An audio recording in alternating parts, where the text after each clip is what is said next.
absolutely incredible. Welcome everyone. Today I am very excited to announce that in this box right here, I have got myself the PlayStation 5 early. I'm going to be opening it up and unboxing it with you guys, taking a look at everything that you get within the PlayStation 5 box, taking a close look at the console, the controller. I am so excited. If you're excited to get an early look at the PlayStation 5, show your support, smash that thumbs up button. Let's see how much love we can get on this video, and stay tuned for more PlayStation 5 and hopefully Xbox Series X videos as well. But let's not wait any longer. Let's get this box open. Oh my gosh. Ooh, look at this. I want to start this video off by saying a huge thank you to Sony and PlayStation here in the UK for allowing me to be one of the very first people in the world to get hands-on with this console. I've been making gaming videos here on YouTube for over 11 years. To get stuff like this is still absolutely incredible, and I'm so appreciative of it. Aside from unboxing it and taking a look at the new PlayStation 5, the real big things that I'm interested in, and I'm sure you're interested in as well, is comparisons between the size of the console against the current generation of consoles, and also a closer look at the controller to see how that compares against the previous gen PlayStation 4 controller and other controllers that are out there as well. We've got so much to take a look at. I cannot wait. First off, let's take a close look at the box itself. We get a first look at the console, the controller, obviously the PlayStation 5 logo, and in the top right, 8K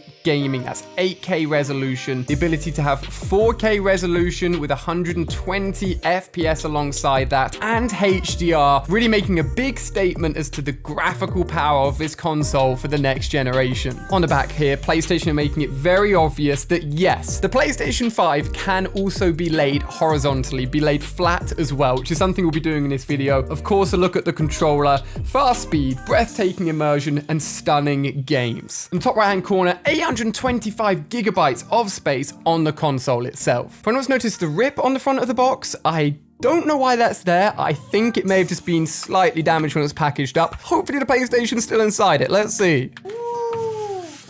As you can tell, this is not an unboxing channel. I mainly just sit here playing games, but I'm trying my best. First up, we've got the power cable. Look at this. That is all you need to power your PlayStation 5. It is tiny.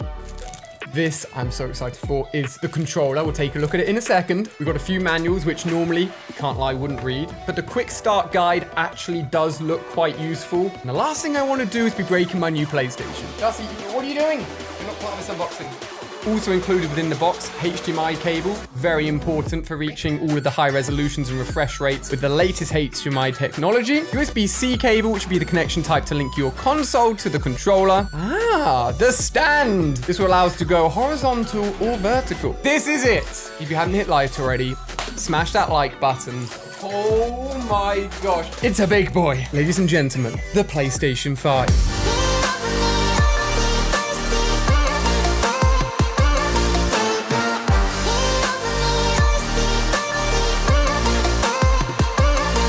I'm not gonna lie, this thing is big, but in my opinion, it looks absolutely incredible. It looks like a next-gen console. I want to know your thoughts on just how the console looks. Do you like the design of the PlayStation? Leave your thoughts down below. On the front side of a console, you can see the USB port and the USB-C port below that. There's also an eject button because this is the disc version of the PlayStation 5. Let's not forget there is the discless version as well for all of you who just want to download your games onto the console and play that way. A nice power button at the bottom as well. And of course, a slot for your discs to go in to play the games. On the back, we'll find ourselves 2 more USB ports, Ethernet port, HDMI, and of course the power port at the bottom. Can't see anything too important at the bottom, but something to note, and I've seen this on a few videos, and actually in person, unless you're looking closely, you can miss it, but the inside white layer of the console has lots of PlayStation symbols, so that's the squares, circles, X's, and triangles to make up a nice textured feel on the inside of the console. I gotta admit, it looks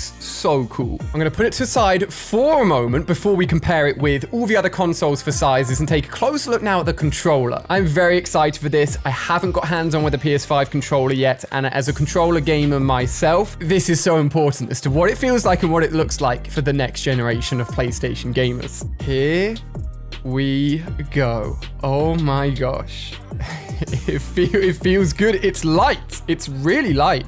One of the first things a lot of people were saying when the controller was revealed is how big it looked. Some people liked that, some people didn't. And we're going to compare physically in person that in a second to take a real look at how big or small it is compared to everything else. Let's take a closer look at everything we've got here. The directional pad, the X, square, and triangle and circle buttons, they look so nice. I love that kind of see-through look to them. I think it looks really cool. We've got the return of the touchpad here with the LED strip actually running around the touchpad rather than on the back of the controller. I think it's cool. You can actually see it then. Often the light on the back of the PS4 controller, you couldn't see half the time because it wasn't looking at you. Oh, I'm not sure if I'm allowed to show you that light being turned on, but that's what it looks like with the blue LED, and I believe that LED can change to a lot of colors. The PlayStation symbol on the front, rather than being the circle, is just the outline of the PlayStation logo. A microphone in there as well, and a port for other connectivity options as well. At the back of the controller, I thought maybe PlayStation would add in bumpers on the back. As somebody who's used SCUF gaming controllers with additional bumpers on the back for a long time, I wondered if PlayStation would bring that to the mainstream market, but it hasn't happened. Maybe as an attachment like we got for the PlayStation 4 at some point in the future. These triggers, haptic triggers. Obviously, I'm not going to be able to feel the full effect of these whilst I'm just sat here without it being plugged into a game, but these can have tension adjustments. So if you're pulling back on a bow, this can get harder and harder to pull back. If you're accelerating, whatever game you're playing, the tension and the haptics within these buttons can be altered. It feels really good, and there's a nice feel between both the L1R1 and L2R2. You're going to see the new USB-C port there to connect to your console. The thumbsticks rotate really smoothly, which is great to feel. And as somebody that is a PlayStation 4 controller user, this doesn't feel too dissimilar. If anything,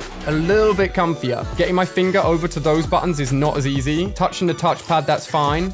Any claw players out there, maybe a little bit more difficult. Now, I can share with you guys a little bit of PlayStation 5 gameplay. This is from Astro's Playroom within the Cooling Springs stage, and it's a really awesome game built into the PlayStation.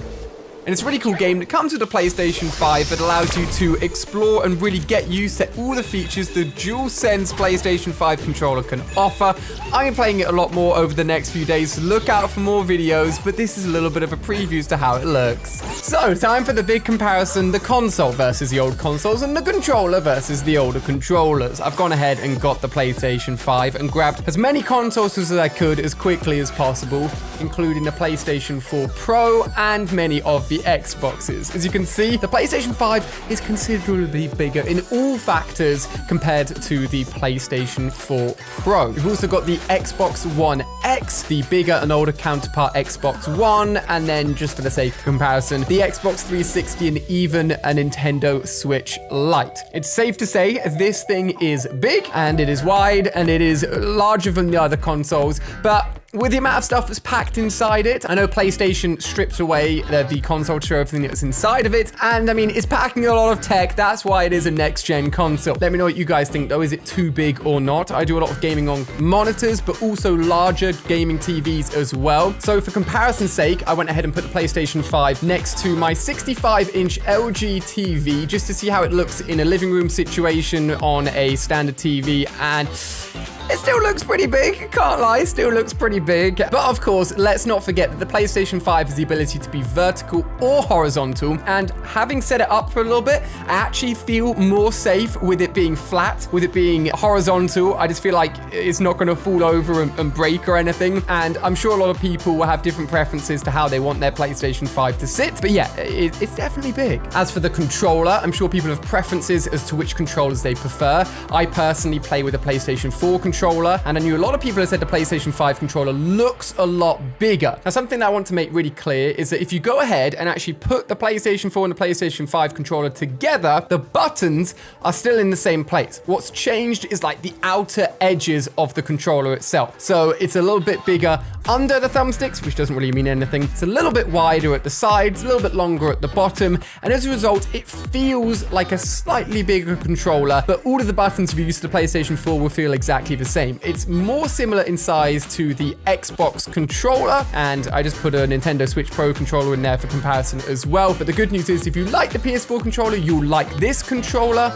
and if you like the Xbox controller, you're more likely to like the PlayStation 5 controller because it does feel a little bit bigger. Now, as for direct comparisons against the PlayStation 5 and the new Xbox Series X and S, I unfortunately cannot compare both of them within this video for reasons that I cannot say. All that I will say is that if you want to see more on the Xbox Series X, the next gen Xbox console, make sure you've hit that subscribe button because I may or may not have another early next gen console coming very soon. Just saying. Now, from the moment this console's arrived in my house to this moment right here, all I've done is started working on this video and talk about it on social media, so I need to take some time away to actually boot up the console and to experience the PlayStation 5. I can unfortunately not show that in this video, but if you want to see more of the PlayStation 5 in action, as I said, hit that subscribe button and stay tuned. A big thank you to everyone that's picked up anything in the brand new Allier.shop merch release. I really appreciate it, and if you want to see more videos, they're on screen here, so keep on watching. Stay tuned for even more next gen console awesomeness, and I really hope you've enjoyed the PlayStation 5 first look and unboxing.